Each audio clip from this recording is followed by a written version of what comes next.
Hello students, computer aided design and manufacturing subject के अंतर्गत revision lectures चल रहे हैं। पहले रिवीजन लेक्चर के सेट में मैंने एक चैप्टर को कंप्लीट किया था। अब ये दूसरा चैप्टर का सेट चल रहा है जिसमें रोबोटिक्स चैप्टर को स्टार्ट किया गया है। रोबोटिक्स पर यह लेक्चरों की तीसरी श्रृंखला है। Robot configuration. पिछले लेक्चर में मैंने आपको विभिन्न प्रकार के रोबोटिक जॉइंट्स के विषय में बताया था, जिसमें 3 ट्रांसलेशनल मोशन वाले अर्थात रेखीय गति वाले तथा 2 ट्रांसलेशन मोशन वाले जॉइंट तथा 3 रोटरी मोशन वाले जॉइंट्स के विषय में बताया था।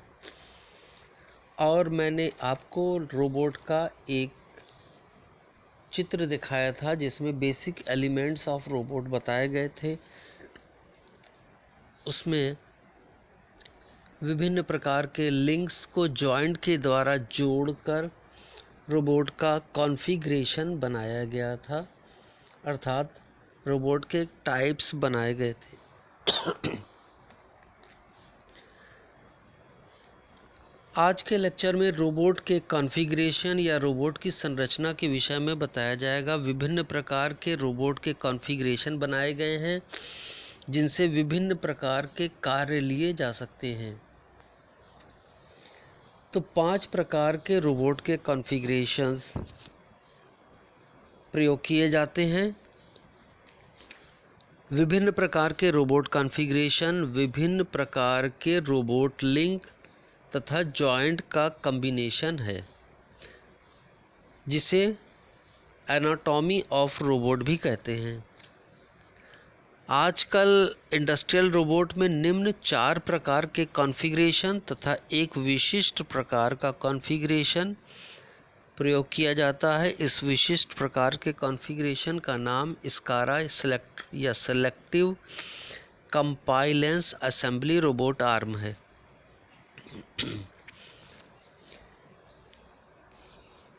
पहला कार्टेशियन कोऑर्डिनेट कॉन्फ़िगरेशन है, जिसमें 3P अर्थात 3 प्रिज्मेटिक मोशन प्राप्त होती है। प्रिज्मेटिक का अर्थ है कि रेखीय गति में मोशन प्राप्त होती है। इसमें एक स्लॉट के अंदर किसी रॉड को डालकर उस स्लॉट के होल के अक्ष के दिशा में गतियां प्राप्त की जाती हैं। तो इस प्रकार इसमें 3 प्रिज्मेटिक मोशन अर्थात x दिशा में, y दिशा में तथा z दिशा में गतियां प्राप्त होती हैं और कोऑर्डिनेट सिस्टम में रोबोट वर्क करता है। दूसरा कॉन्फ़िगरेशन पोलर कोऑर्डिनेट कॉन्फ़िगरेशन है, जिसे 3P कॉन्फ़िगरेशन भी कहते हैं। पोलर कोऑर्डिनेट कॉन्फ़िगरेशन जिसे 2RP कॉन्फ़िगरेशन भी कहते हैं। इस कॉन्फ़िगरेशन में 2 रोटेशनल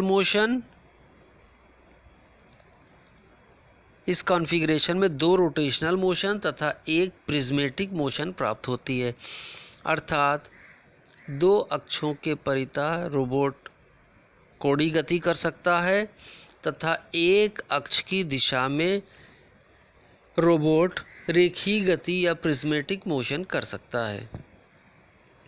तीसरा कॉन्फ़िगरेशन सिलेंड्रिकल कोऑर्डिनेट कॉन्फ़िगरेशन है, जिसे R2P कॉन्फ़िगरेशन भी कहते हैं।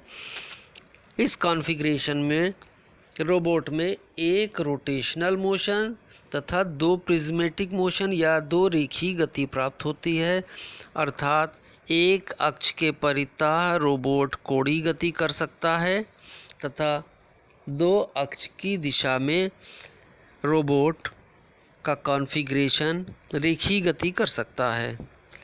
चौथा आर्टिकुलेट और जॉइंटेड आर्म कॉन्फ़िगरेशन है, या इसे 3R कॉन्फ़िगरेशन भी कहते हैं। 3R का तात्पर्य इस कॉन्फ़िगरेशन के द्वारा हमें 3 प्रकार की कोणीय गति प्राप्त होती है। इसमें रोबोट का कॉन्फ़िगरेशन 3 अक्षों के परितः कोणीय गति कर सकता है। 5वां कॉन्फ़िगरेशन स्कारा कॉन्फ़िगरेशन है। स्कारा का अर्थ है selective compliance assembly robot arm. यह स्कारा जॉइंटेड आर्म कॉन्फ़िगरेशन का सुधरा हुआ रूप है और इसमें 2 कोणीय गति तथा 1 रेखीय गति प्राप्त होती है। तो आइए हम पहला कॉन्फ़िगरेशन विद ड्राइंग के देखते हैं। रोबोट का पहला कॉन्फ़िगरेशन बहुत पॉपुलर कॉन्फ़िगरेशन है, जिसे कार्टेशियन कोऑर्डिनेट कॉन्फ़िगरेशन या 3P कॉन्फ़िगरेशन भी कहते हैं। जैसा कि चित्र में दिखाया गया है, इसमें 3 परस्पर लंबवत लिंक्स होते हैं जो जॉइंट के अंदर रेखीय गति कर सकते हैं, अर्थात इनसे एक्स अक्ष तथा वाई अक्ष तथा जेड अक्ष की दिशा में रेखीय गति या स्लाइडिंग मोशन या ट्रांसलेशन मोशन प्राप्त होती है। यह एक सरल कॉन्फ़िगरेशन है और इसके द्वारा हम पॉइंट टू पॉइंट एप्लीकेशन जैसे मशीन में मटेरियल की लोडिंग इत्यादि कर सकते हैं। इसके द्वारा प्रिंटेड सर्किट बोर्ड में कंपोनेंट लगाने का प्रयोग किया जाता है। यह एक लो टेक्नोलॉजी रोबोट है जो कि पॉइंट टू पॉइंट कार्य करता है तथा विभिन्न अक्षों में हर एक पॉइंट पर यह जा सकता है। इसका फ्रंट सिरा किसी भी पॉइंट पर किसी भी अक्ष में पहुंच सकता है। यह एक pillar type Cartesian coordinate configuration की तुलना में ग्रांटी कॉन्फ़िगरेशन सिस्टम अधिक दृढ़ है, अतः इसे अधिक उपयोग में लिया जाता है। यहाँ पर R का तात्पर्य रोटेशनल मोशन से तथा P का तात्पर्य प्रिज्मेटिक मोशन से है।